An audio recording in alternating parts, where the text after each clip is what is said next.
Bien, je reviens, je disais tout à l'heure, pardon, excusez, apparemment le logiciel d'enregistrement capture toutes les 10 minutes uniquement, je ne peux pas dépasser comme c'est une version gratuite. Mais bon, on va travailler avec, au moins il fait très bien son travail. On était au niveau de la nouvelle charge client, de la nouvelle charge, donc créer de nouvelles charges, n'est-ce pas, eau, électricité, frais de gardiennage. Donc on vient ici, on met eau. Donc comme j'ai dit, je vais créer au début. Ici par exemple, on prend 500, le mettre sur le cube. Il n'y a rien à signaler. Et on sauvegarde tout simplement. Je vais chercher sauvegarde avec succès. Et moi je mets pause pour gagner en temps. Donc je vais créer les autres charges et ça sera bon. Voilà, j'ai fini d'enregistrer les trois, eau, électricité, frais de gardiennage. Donc maintenant on peut continuer. On peut juste vérifier au niveau des charges clients.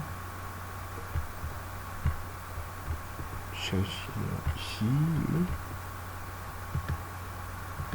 Voilà, donc on a la eau, électricité, frais de gardiennage en fonction de leur prix. Donc tout est ok, je pense. Tout est ok. On regarde notre plan de travail. Créer de nouvelles charges, c'est bon. Ajouter de nouveaux locataires. Bien, on va ajouter de nouveaux locataires également. Je fais pareil. Ici, c'est ici. Donc, ici, on met le nom du locataire. Bien, pour le locataire, je prends n'importe qui.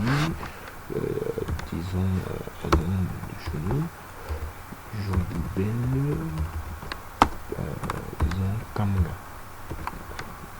Prenons n'importe quoi comme ça. En plus 237. C'est n'importe quel numéro, hein, je vends. Donc, si la personne se reconnaît, c'est pas. Donc moi j'essaie de mettre jolie belle. Comme là, arrobase, gmail, disons, .com, activité versée, disons, analyste financier,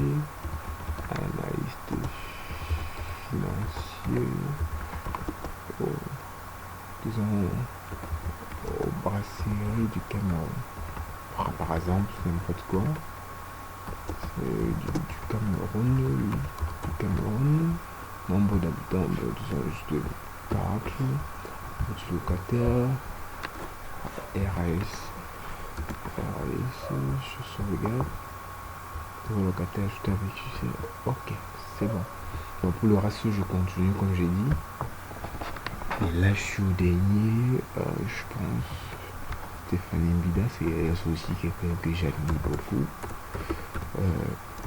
C'est qui motive les Africains à avancer énormément dans l'entrepreneuriat, tout comme Claudel Mbissi.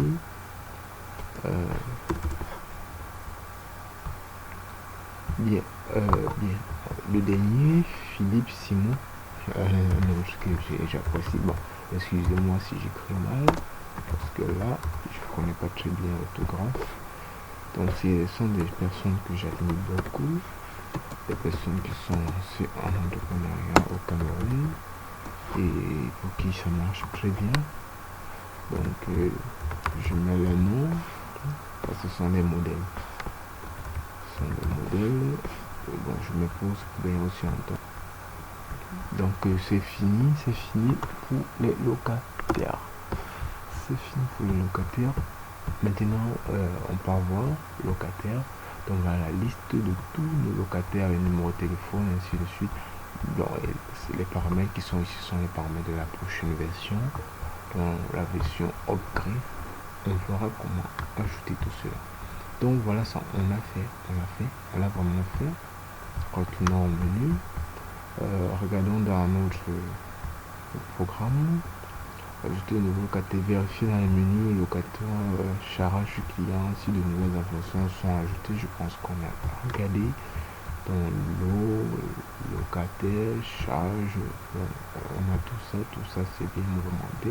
On a ici l'eau, ici les locataires, ici les charges, donc tout est ok. Ensuite, on dit les fichiers, oui, créer de nouveaux baux et les associer au locataire. Bien ici, je pense que le travail va être un peu plus sérieux. Donc, et vous voyez, le travail se fait de manière chronologique, c'est-à-dire on finit d'abord avec les paramètres, on crée de nouveaux lots, ensuite de nouvelles charges, et ensuite on ajoute un locataire, et enfin maintenant on peut créer un nouveau bail. En fonction de bail ici, n'est-ce pas, on va affecter un locataire à un bail. Et chaque bail aura un contrat. Donc c'est très important de comprendre ces notions pour pouvoir utiliser le logiciel et comprendre comment il fonctionne. Donc j'insiste parce que le logiciel, lui, il comprend cette façon de travailler là. Donc tout est chronologique et quand vous respectez cette chronologie, je pense à ce moment donné, vous pouvez facilement comprendre et utiliser votre logiciel sans souci. Donc on va créer un nouveau bail. Et je tiens aussi à préciser une chose. Les lots ici s'affichent uniquement les lots qui sont disponibles. Uniquement les lots qui sont disponibles. Vous allez voir tout à l'heure, quand on vient dans l'eau, vous allez voir ici tout est libre. Mais quand on va créer le nouveau bail, ici deviendra occupé.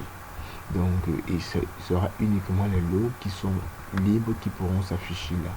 Donc ne soyez pas surpris que vous ne trouvez pas un lot ici. Donc, on prend par exemple le lot A1, le type c'est chambre, il n'y a rien à signaler. On affecte au premier nom, par exemple, Jolibel Kanga, c'est-à-dire le premier locataire, n'est-ce pas? On a ici le loyer mensuel hors charge, nombre de mois. Donc, on va dire que Jolibel verse, disons 10 mois, avec un mois de caution, ça fait 11 mois. Donc voilà, 220 000 environ. Bien, je tiens à faire une petite pause ici pour vous expliquer le type de mensualité. C'est très important, pourquoi? Parce que le type de mensualité, il faut bien, on en a 3. Et à la fin du mois, jour d'entrée et 30 jours. La fin du mois, c'est-à-dire quoi? Si votre locataire entre disons, je prends une date toute bête, le 12, disons, nous sommes en juin, n'est-ce pas? Et que vous sélectionnez la fin du mois ici, la fin du mois, pour le mois prochain, ça sera, en août, ça sera le 31. Donc, le locataire devra payer chaque fin du mois. Quel que soit, si nous sommes en février, c'est le dernier jour du mois, n'est-ce pas? Le logiciel compte cela comme cela, de cette manière-là. Donc, vous assurez de choisir le bon type de mensualité. Le jour d'entrée, si le locataire est entré le 12, n'est-ce pas? Alors, son type de mensualité sera chaque 12. Donc, chaque 12, il va payer. Le logiciel sait qu'à partir de 12, il est censé payer. Donc, à vous de choisir. Maintenant, vous pouvez choisir 30 jours après. Chaque 30 jours. Après 30 jours, ça peut être, aujourd'hui c'est le 12, disons, par exemple, une date comme ça. Dans 30 jours, le locataire est censé payer. Dans 30 jours, ça peut être, je sais pas moi, le 10 de mois prochain, je sais pas. Je donne une date toute bête. Donc, il faut faire très attention. Notre temps va bientôt être écoulé, comme on donne 10 minutes par vidéo. Donc, je voulais d'abord mettre un accent sur cela pour que vous puissiez comprendre. Donc, la fin du mois, le début du bail ici, c'est le 2. N'est-ce pas? Le 2. Bon, je sais pas si j'ai mis la date à jour, mais bon, c'est pas grave, c'est pas grave. Le début du bail ici, c'est le 2 juillet, n'est-ce pas? On a pris 10 mois, donc ça nous ramène au 31 mai. Bon, pour que ça vous facilite la tâche, je vais vous mettre cela à jour. Bien, revenons. J'ai mis la date d'aujourd'hui. Aujourd'hui, c'est le 14 juin. Bon, on va vite faire. Bien, si je change ici, jour d'entrée, la fin du bail, c'est le 14. Si je change ici, la fin du bail, c'est le 9. Donc, c'est à vous de voir, comme je disais tout à l'heure, de choisir. Nous, on va prendre la fin du mois. Donc, il va payer chaque fin du mois. Les autres informations, rien à signaler. RAS. Donc, ça va bientôt couper.